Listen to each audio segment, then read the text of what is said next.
From New York Times, I'm Michael Barbaro. This is The Daily. A very, very big hello to Wisconsin. Oh, it's good to be back in Michigan.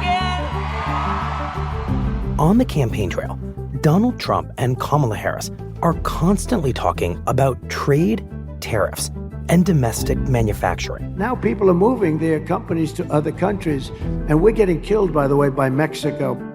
We announced the opening of more than 20 new auto plants in the United States. We'll put a tariff of 200% on if we have to.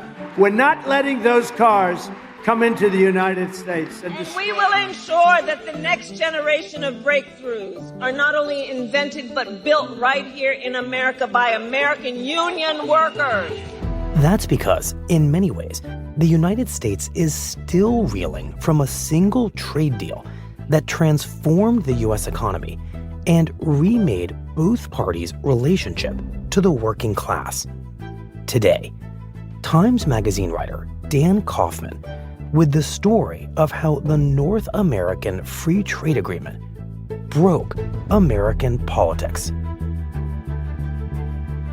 It's Tuesday, October 8th.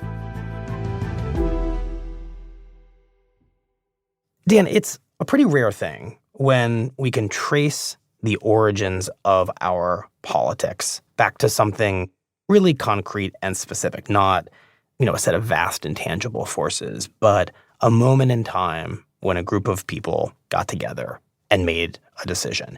And you contend that to understand our politics today, specifically to understand this presidential campaign, you can go back to one such decision made in the 1990s around U.S. trade policy. So just explain that and justify it. Sure. Well, in 1993, Congress passed the North American Free Trade Agreement, NAFTA. Mm-hmm. It was signed into law by Bill Clinton.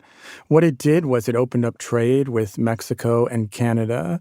And I think it was one of the most pivotal political moments. It signaled the outsourcing of good-paying manufacturing jobs, particularly in the Rust Belt states, Wisconsin, Michigan, Pennsylvania, Ohio. But it also signaled something much more long-term and transformative. And I think that is a political shift with the Democratic Party moving away from its working class New Deal roots towards the professional class and towards wealthier, the college-educated. College-educated and wealthier, including a lot of people on Wall Street. And the Republican Party, which had traditionally been the party of big business, at least rhetorically embracing a working class politics. Whether or not they fulfilled any of those promises is another question. But the rhetoric changed markedly. In other words, NAFTA is a moment where our basic understandings and assumptions about how the two parties relate to this really huge and always symbolically significant segment of the population, the working class, the people who work in factories, the people who make things. It changes and it kind of shatters. That's right. It realigned the parties. And I think those dynamics are still playing out today. So, Dan, take us back to the time and the place and the debate that brought us NAFTA. And I should say I vaguely remember it because I think it was pretty much the first big public policy debate that occurred in my young adulthood. CNN was kind of a mainstay in my childhood living room, and I can remember some of this, but very vaguely. So plunge us back into it. Sure. Well, the debate over NAFTA emerged at a kind of interesting, difficult moment in the 1970s.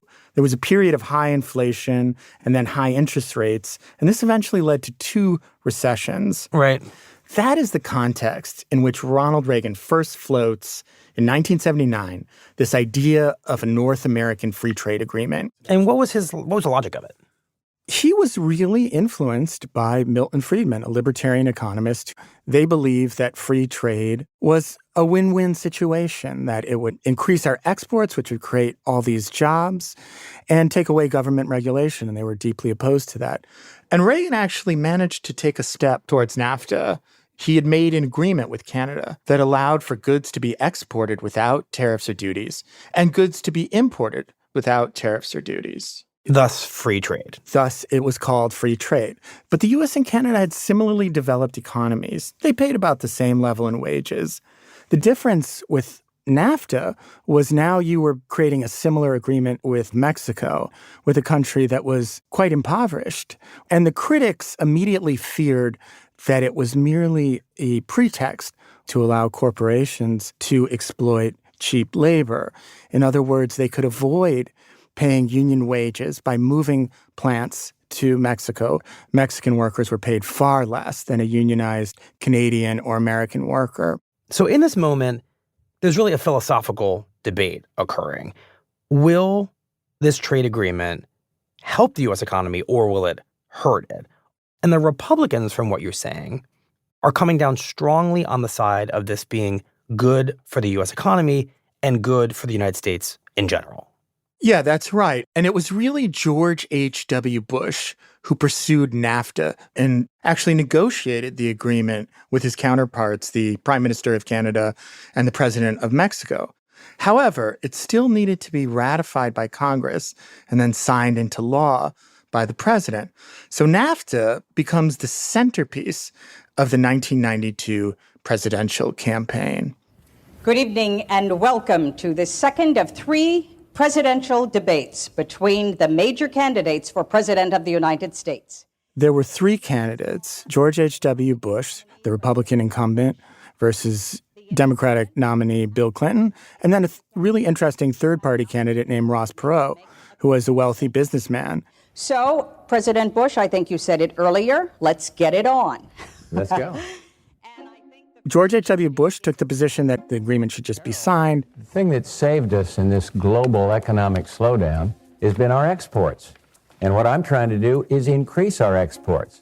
It would lead to an export boom and a great flourishing of American jobs. And I want to have more of these free trade agreements. Ross Perot was the most critical. The most important issue for him was opposition to NAFTA, and he articulated that position. If you're paying $12, $13, $14 an hour for factory workers, and you can move your factory south of the border, pay $1 an hour for your labor, have no health care, have no environmental controls, no pollution controls, and no retirement, and you don't care about anything but making money.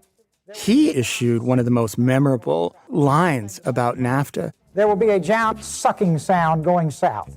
He said that there would be a giant sucking sound of American jobs if NAFTA was passed. I'd like to answer the question because I've actually been a governor for 12 years. So Bill Clinton did something very striking.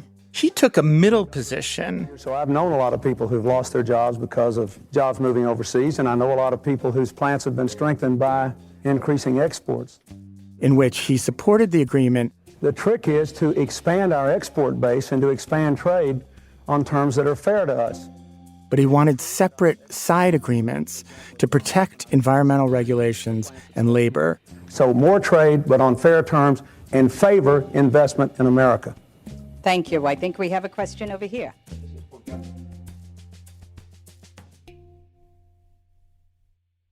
So Bush, the Republican in the race, he's pretty much saying, do this deal. Don't worry about it. It's going to work out. Perot, the independent, is saying, don't do this deal. This is a terrible idea. It's going to hurt American manufacturing. Clinton, the Democratic nominee, and as we know, future president, he's trying to straddle those two. And I want to linger on Clinton. Why do you think Clinton took that middle approach, given that the Democratic Party had been the party of organized labor and had relied on manufacturing workers and their unions as such a core constituency in elections? Right. Well, the Democrats had been out of power for 12 years by that point. There was a tremendous desire to reclaim the presidency. Bill Clinton was also part of what they called the New Democrats, which had emerged in the 80s, and it was trying to reorient the party to be more business-friendly, corporate-friendly, and remove its image as a party that was supportive of the activist government of the New Deal, that it had become modernized. And NAFTA was seen as the future. Organized labor was deeply opposed throughout. And the reason he tried to find this middle position was to allay their fears and to thread this needle. And for the purposes of this election, he did thread the needle. He won. However, it's also worth noting that Ross Perot won 19% of the vote. That was the highest share since 1912. For a third-party candidate. Right. And Bill Clinton is now the president of the United States, the first Democrat in 12 years, and he begins selling NAFTA. I have lived with the manufacturing changes of the last 15 years, and I would never knowingly do anything that would cost Americans jobs. Mainly to the Democratic Party. He needed a significant faction of them in order to pass it. So he pushed very, very hard. But I'm telling you, nothing I do as your president within the borders of the United States can create more jobs and higher incomes unless somebody buys the stuff we produce. He thought more exports would help create more American jobs, offsetting whatever loss of jobs we would have. I mean, the world is changing. So as cruel or tough as it is, we can't pretend that it's not going to happen. You know, there was also an undercurrent of inevitability. Globalization was here whether we like it or not. And we had to tame it to our benefit. So I ask you to talk to your friends and neighbors. Talk to the people who are worried about it. Tell them their fears are well-founded, but they don't have anything to do with this agreement. This agreement will make it better. The other thing he does is he dispatches Al Gore, his vice president. Welcome to a special edition of Larry King Live. And Gore winds up sitting across from Ross Perot on Larry King Live. This is a huge... I remember. This was an event. Huge national event. And they debate NAFTA. When I'm in a room with corporate America, the first thing they say is, Perot, why don't you keep your mouth shut? Perot is saying his corporate CEO friends are telling him, please shut up. This is a great deal for us. Meanwhile, Gore is relying heavily on this technocratic expertise. Every living former president of the United States in both parties, every former Secretary of State, every former Secretary of Treasury, every living Nobel Prize winner in economics, conservatives, liberals, everyone in between, they've never agreed on anything. He is basically saying this is an empirical fact. There have been 23 studies of the impact of NAFTA on jobs in the United States. 22 of them have shown that it will cause an increase in jobs in the United States. It's what the experts say is the best thing. He's saying trust the smartest people in the country. Trust the smartest people. And that is also really interesting in terms of the Democratic Party's realignment away from working class, labor-oriented party towards someone that is really concerned with technocratic advice. And there's another professional class constituency that's deeply in favor. That is the media, including the New York Times. Our editorial board, we should probably say. Our editorial board. A lot of the media were now college-educated folks, and they were distant from these working class places. Organized labor, the people that were fighting NAFTA, were seen as yesterday's news. They were fighting a losing battle. NAFTA was the future. It was irreversible. There was a lot of triumphalism around this time. It feels like what you're describing is something of an echo chamber, where these Democratic leaders in the Clinton administration are talking about how every expert thinks this is the right thing to do. These journalists are hearing that and saying, well, it must be the right thing to do. And the overall message that you're therefore hearing from the news media and the White House is kind of the same, which is this is the right thing to do. Yes, it was an echo chamber. But, you know, it was still a very unpopular idea among the American public. Polling at one point showed that 2/3 of the American public were against it. Wow. At the same time, there remained one hugely consequential hurdle to the enactment of NAFTA, and that was the vote in the House of Representatives. A bill to implement the North American Free Trade Agreement. And I would say it was one of the most important debates as far as contemporary politics. Mr. Speaker, for months, the people of America and its representatives have struggled with the challenge of NAFTA. Is it good or is it bad? Will it help to expand our economy or shrink it? Today, the House must decide. And the critics were really heard loudly in the House debate. Corporate America and the big money interests have told us that NAFTA is a good deal. I don't believe them. People like Bernie Sanders, who was an independent at the time, spoke out passionately against it. Even the administration admits there will be at least 200,000 people who will lose their jobs. And what are we giving to them? Table scraps.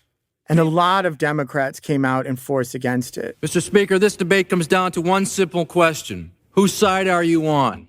One of the leading opponents of NAFTA was David Bonnier, who was from Michigan and was the House whip. The working people who stand against this treaty don't have degrees from Harvard. They don't study economic models, but they know when the deck is stacked against them. They know it's not fair to ask American workers to compete against Mexican workers who earn $1 an hour. He emphasized the resentment of a lot of working class people towards the elite experts that were telling them that they couldn't understand the possible benefits to them. But there were a lot of Democratic representatives that were more favorable to NAFTA. Understandably, many members of this body and citizens of this country are concerned about job loss. I am too. I am supporting this agreement because job creation and exports go hand in hand. Madam Chairman, I rise in support today, and in all honesty, a decision of this kind has been a tough call for someone from my region of the country. The fact is that change is not something to fear. We are sending a message about whether the world's only superpower thinks its best days are in the past or in the future. NAFTA is neither heaven nor hell. It's neither nirvana nor the depths of depression. It just makes good sense for America's economic future. I urge my colleagues to vote for it. And then there was the vote. On this vote, the yeas are 234, the nays are 200, and the bill is passed. And it passes narrowly, 234 to 200. This is a decisive moment for the Democratic Party. The vast majority of Republicans voted for NAFTA, but it was crucial that Democrats had supported it, more than 100 of them. Bill Clinton's trade representative later said George Bush could have never passed NAFTA, that it had to have been a Democrat. It had to have been Bill Clinton. He said no Republican president could have because he couldn't have brought enough Democrats. The Senate soon passed the bill 3 days later, and in early December 1993, Bill Clinton signs NAFTA into law. So, Dan, once NAFTA goes from theoretical and the debate is over into a day-to-day free trade reality across North America, what ends up happening? Well, GDP is increasing. The economy is booming on a lot of levels for a lot of people. But it also launches the free trade juggernaut. Several years later, Bill Clinton is able to establish permanent normal trade relations with China. Meanwhile, in the United States, a lot of factories are moving overseas. Between 1997 and 2020, more than 90,000 American plants closed. Wow. Some 5 million manufacturing jobs were lost. This translated into loss of union jobs and a tremendous rise in income inequality. Most of the benefits for NAFTA were going to wealthier people. So while it was a net gain for the country as a whole, it wasn't within the country. In other words, the people that don't have a college degree are hurt by trade deals with low-wage countries. And, you know, it's important to remember that more than 60% of the population does not have a college degree. There was a British behavioral scientist that did a study of wellness, and he found that the psychological toll of losing a job is equivalent to losing your spouse. Wow. So it's no wonder that people feel that their lives have been totally destroyed. And this pain is concentrated very heavily in a lot of the Rust Belt states, Michigan, Ohio, and my own home state of Wisconsin, where we start to see the human and political impacts from NAFTA.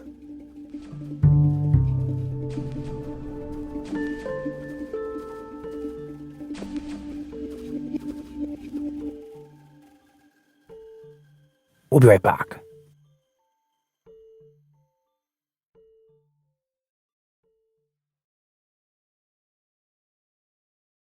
So, Dan, tell us what you have found through all your reporting in Wisconsin about the impacts of NAFTA on workers, jobs, and over time on the politics of that place. Sure. Wisconsin is one of the places where NAFTA's dark side has really become clear. Milwaukee, which is the state's biggest city and the industrial center of the state, it was once known as the machine shop of the world, produced truck frames, agricultural machinery, motors, industrial controls.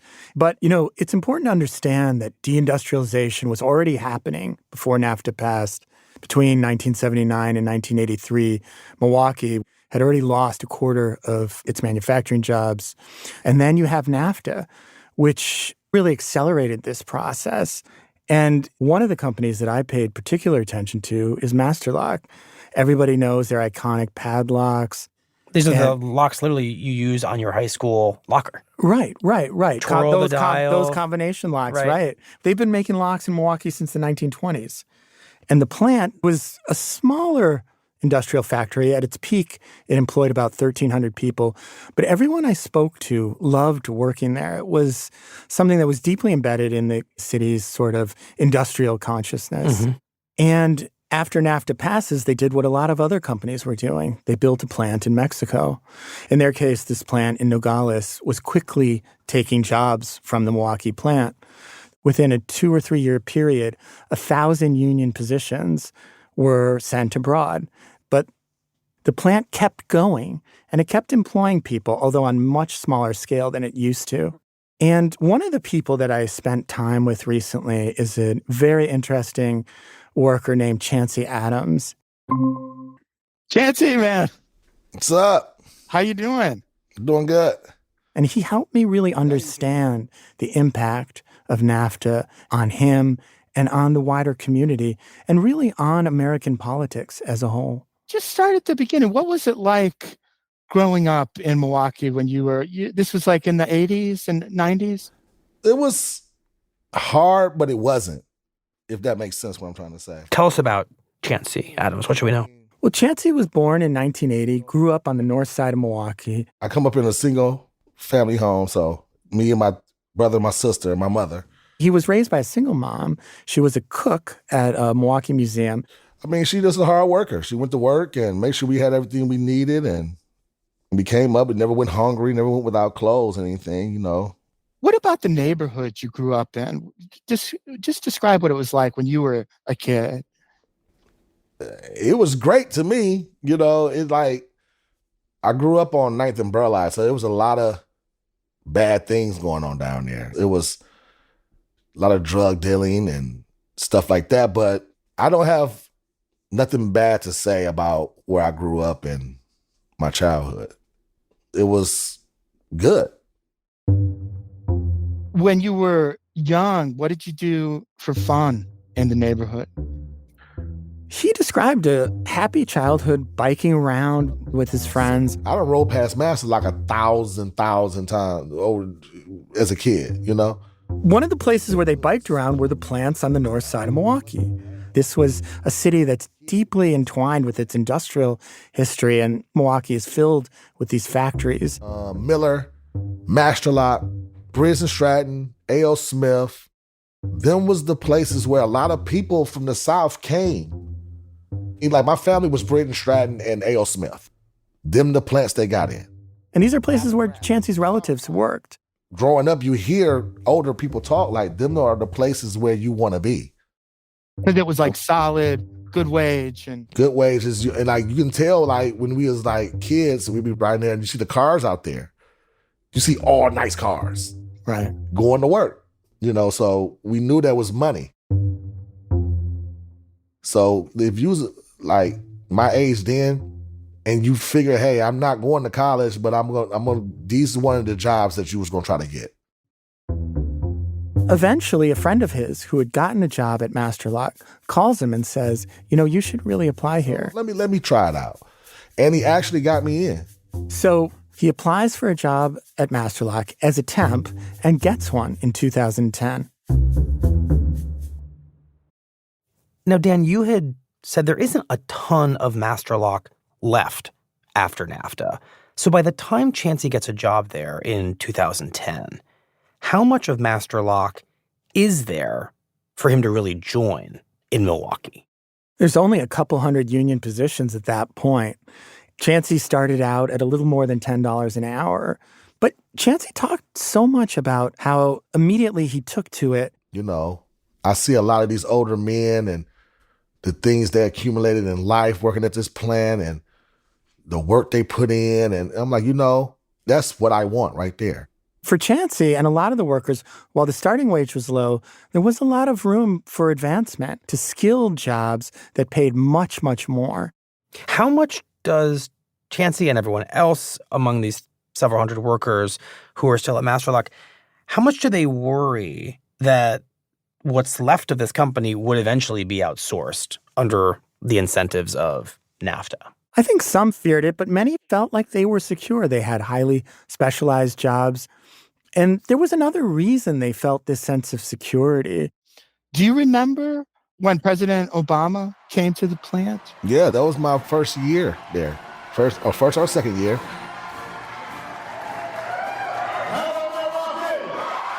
In 2012, Barack Obama paid a visit to Masterlock. I'm actually here today because this company has been making the most of a huge opportunity that exists right now to bring jobs and manufacturing back to the United States of America. I knew it wasn't going nowhere. He was there on the strength of how Masterlock supposed to been bringing jobs back. By then, Masterlock had increased its Milwaukee workforce to a little more than 300. Some people told me it was because they'd had a few challenges manufacturing overseas. So there was a modest reshoring, but something that was trumpeted by the President of the United States. We're going to create more success stories like Masterlock, and we will remind the world just why it is the United States is the greatest nation on earth. Thank you, everybody. God bless you. God bless America. I just happened to be so close. So when he came off the stage, he was just shaking everybody's hand, and I was right there. So I shook his hand and everything. How did it make you feel? I'm the man. I mean, you got to think about where I come from, I just shook the president's hand. Because I ain't really know too much about politics and stuff like that. And I was in the union now, and, I was learning a little bit at a time. And for Chancey, this is a big moment. He had never been politically active, but he had started getting involved with the union. And here he is, meeting the President of the United States, right, who the union is heavily supporting. So I voted.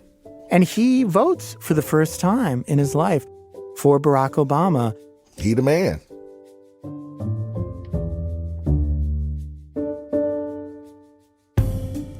They called me Obama at the plant because I was the first black guy to run the hydromats at Masterlock.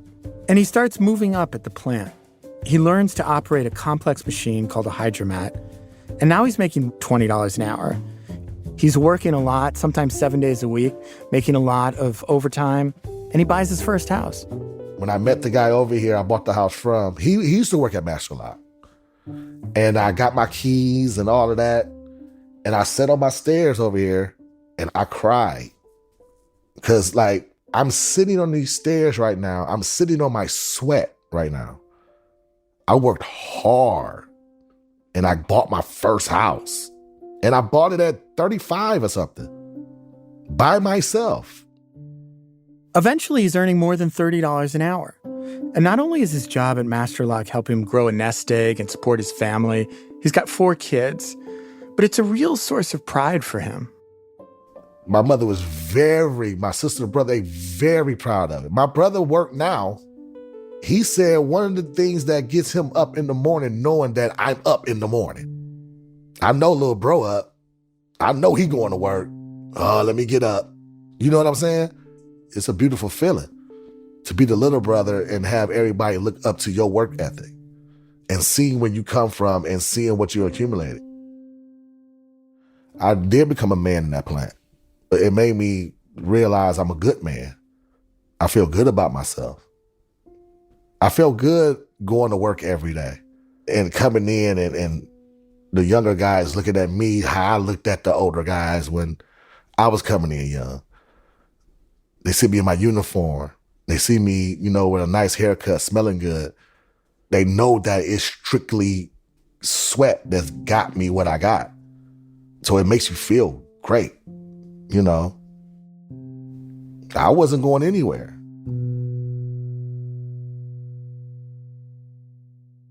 Tell me about May 24th, last year? At the beginning of the day, it was a normal day. The supervisor, he came to us and said, we're having a town hall. So we go upstairs, but the whole scenery was different. Like, the chairs was turned a certain way. It was tables, like, barricaded, and it was armed guards up there. So I'm like, whoa, what's going on? And he announced it. I have some bad news. I'm here to inform y'all of March of 24, the plant will be closing. And the whole room went silent. No explanation, no nothing. A couple people got up and walked out. Some ladies started crying. Some men were just angry. Some guys was like, I knew it. What were you feeling when you heard the news? I went numb. And then I got a sense of being scared. I put my whole life around this place. I don't know nothing else. You know, like, what am I going to do? Like, I got responsibilities here. What am I supposed to do now? I'm 43 years old. Starting all the way over.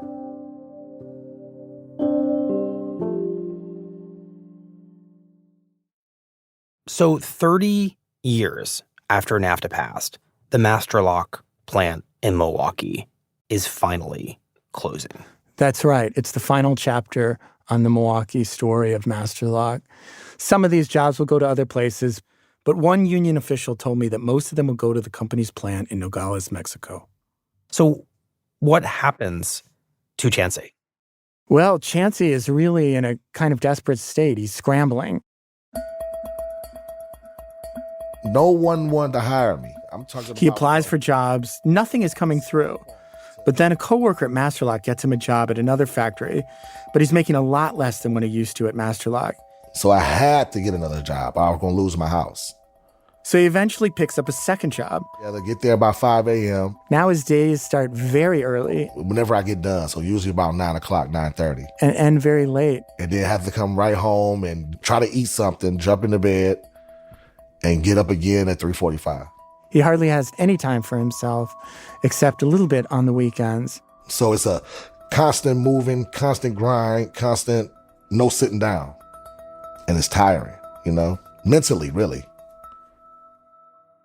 I keep thinking back to the Democrats on the House floor who warned that this is what was going to happen. And for a time, in listening to you tell this story about Chancey, it feels that he's the exception. You know, he's not going to be hurt by NAFTA.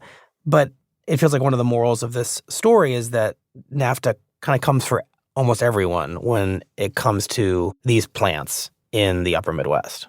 Yeah, I think that's true. And there's so many ways that NAFTA has shifted the power balance. You know, we talked a lot about the closing of these plants, but it's also true that NAFTA gave companies enormous leverage, even just to threaten to close the plant. Mm-hmm. And that they could extract steep concessions on unions and others to lower their wages. It's a real downward pressure on working class Americans. We talked about this a bit. I just want to make sure. So you're not planning to vote this year? Nah, I'm done with that. It's pointless. I haven't benefited off of nothing that any president had ever done. It's always been taken from me. If you poor or right in the middle of poor and middle class, you're going to bust your ass, man, to get what you want. There's no help. That's why I have no respect for politics, presidents, and it changed me. Do you have any thoughts on Trump or Kamala Harris? Trump is a crook, but he gangster. I love that guy. He don't care.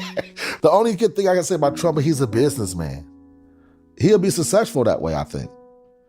Kamala Harris, she's just a crook. Everybody keep getting on this black wave. Because they're black, you should vote. No. I don't care what color you are. You suck. I definitely have no faith in her. If I was to vote and I had to choose between the two, I would vote for Trump.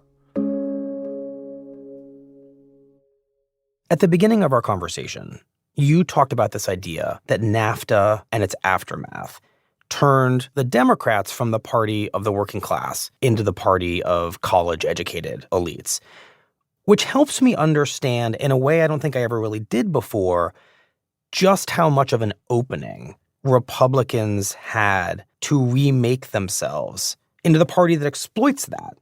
And that obviously comes in the candidacy of Donald Trump. Exactly. Free trade is the mantra of both parties. It's what's coming out of Washington until the 2016 election. I'm going to say something that conservatives don't like, because while I'm a free trader, I'm a smart trader.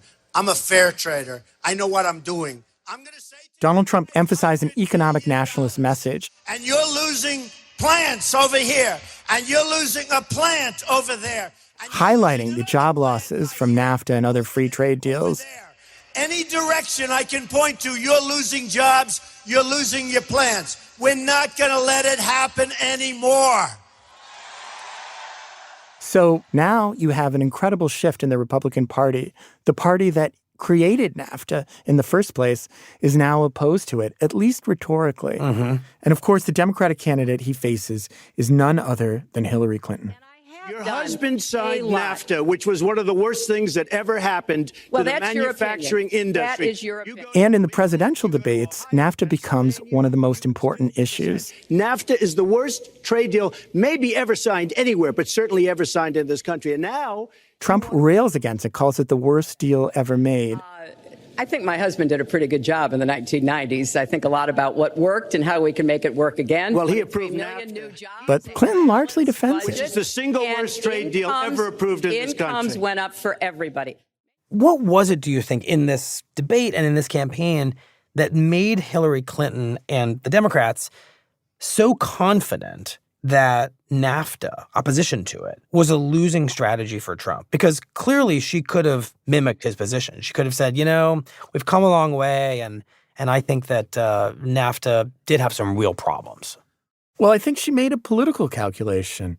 It was really articulated very well by Senator Chuck Schumer in the summer of 2016 in the lead up to the election. He said, for every blue-collar Democrat we lose in Western Pennsylvania, we will pick up 2 moderate Republicans in the suburbs of Philadelphia.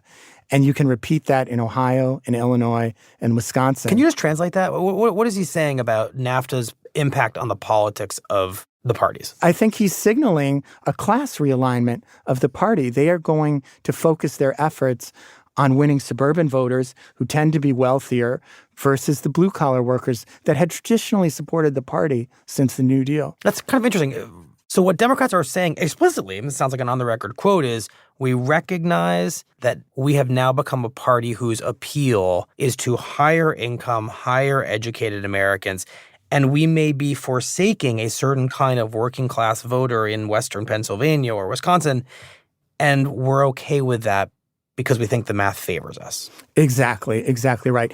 And this kind of thinking was so embedded in Hillary Clinton's campaign that she didn't visit Wisconsin once during the general election. In the end, Trump wins the presidency very narrowly by flipping 3 of the so-called blue wall states, Michigan, Pennsylvania, and Wisconsin. This is something no Republican had done in more than 30 years. And I don't think it's a surprise that these states were some of the hardest hit by NAFTA and similar free trade agreements.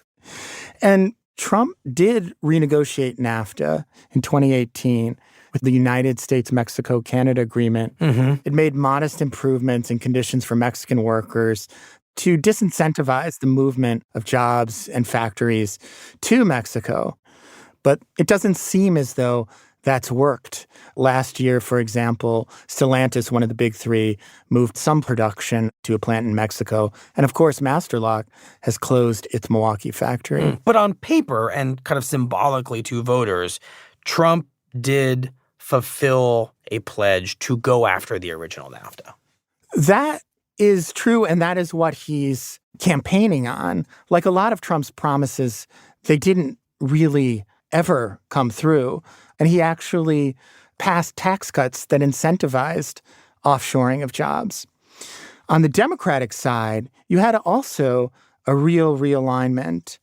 President Biden and Vice President Harris increased the tariffs that Trump had established on certain Chinese products, such as electric vehicles. Biden has also emphasized his closeness to labor unions in a way that previous Democrats for generations had not. And he's really courted them and was the first president to walk on the picket line, which is very significant when you think back on the NAFTA debate. And Bill Clinton is pushing aside the concerns of organized labor. We should point out that this is a somewhat meaningful thing for Biden to do because he was in the Senate when NAFTA passed. He voted for NAFTA. He did vote for NAFTA, and he voted for the agreement establishing permanent normal trade relations with China. Right. Dan, it feels like Biden's journey here is emblematic of the journey of the entire Democratic Party because what you have by the end of Biden's presidency is a situation where Democrats who brought NAFTA over the line and really gave us our current free trade era under Bill Clinton, and then who watched Republicans exploit the fallout from it under Donald Trump, Democrats now themselves have said, you know what, this all went too far.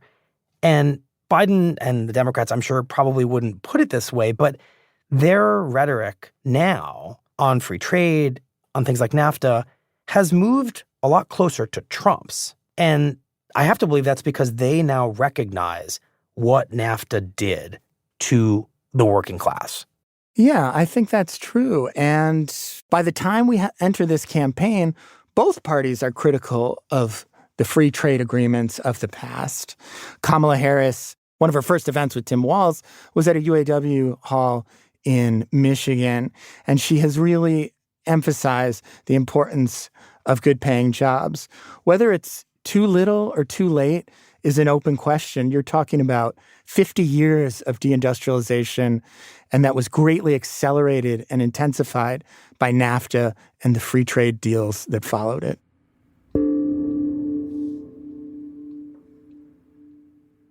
If you could say anything to Trump or Kamala Harris about your life and your experiences with Master Lock, growing up in Milwaukee, what would you tell them? What would you want them to know? One of the main things you people need to do is keep these jobs in the United States, man. These are people's livelihoods. People get up and go to work every day, not even getting paid what they're worth to eat. And then they snatch it. They take it away with ease. And the people that's taking it away is well off. They don't have to worry about these struggles. I think it tells a larger story of American working class disaffection that's rooted in a response to NAFTA. That response isn't always rational or linear. Sometimes it's unpredictable. Trump seized on that, making wild promises that appealed to a lot of people in desperate times. The Democrats have started to shift away from that, focusing more on what I think is the most underappreciated issue in American politics. And it's so simple and almost banal, but it's really jobs, and it's particularly well-paying jobs, and what that means to a person that doesn't have a college degree, that sense that they're okay and their family's okay, and who's the best person that's going to help make those jobs and give them this opportunity. Well, Dan, thank you very much. We appreciate it. Thank you, Michael. It was really a pleasure talking with you.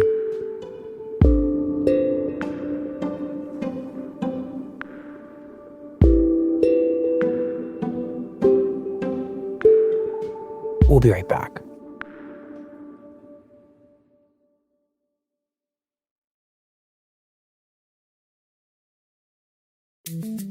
Here's what else you need to know today. By Monday night, Hurricane Milton had strengthened at an explosive pace, becoming a lethal Category 5 storm with winds of 180 miles per hour. It's just an incredible, incredible, incredible hurricane. Milton is expected to make landfall on Wednesday. Its exact path is still taking shape, but forecasters predict it will bring life-threatening wind, rain, and flooding to coastal Florida, where local meteorologist John Morales of NBC News was briefly overcome with emotion as he tried to capture the storm's scale. It has dropped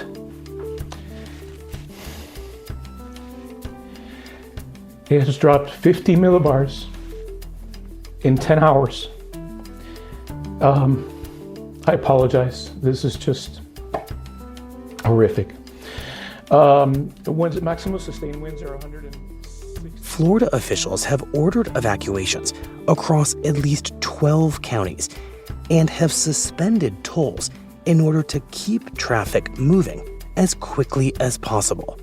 What would you say to people tonight who are saying, you know what, I'm going to ride this out, I've ridden others out? What would you say to people who aren't heeding those evacuation orders? I can say without any dramatization whatsoever, if you choose to stay in one of those evacuation areas, you're going to die. Wow.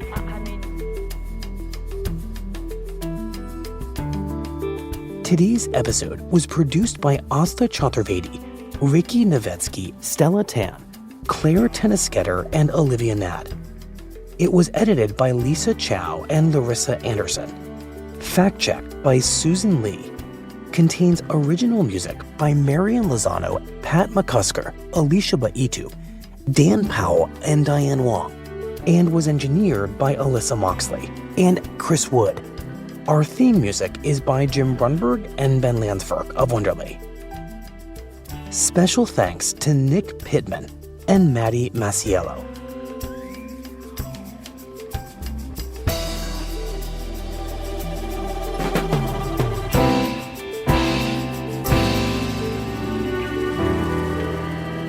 That's it for the Daily. I'm Michael Barbaro. See you tomorrow.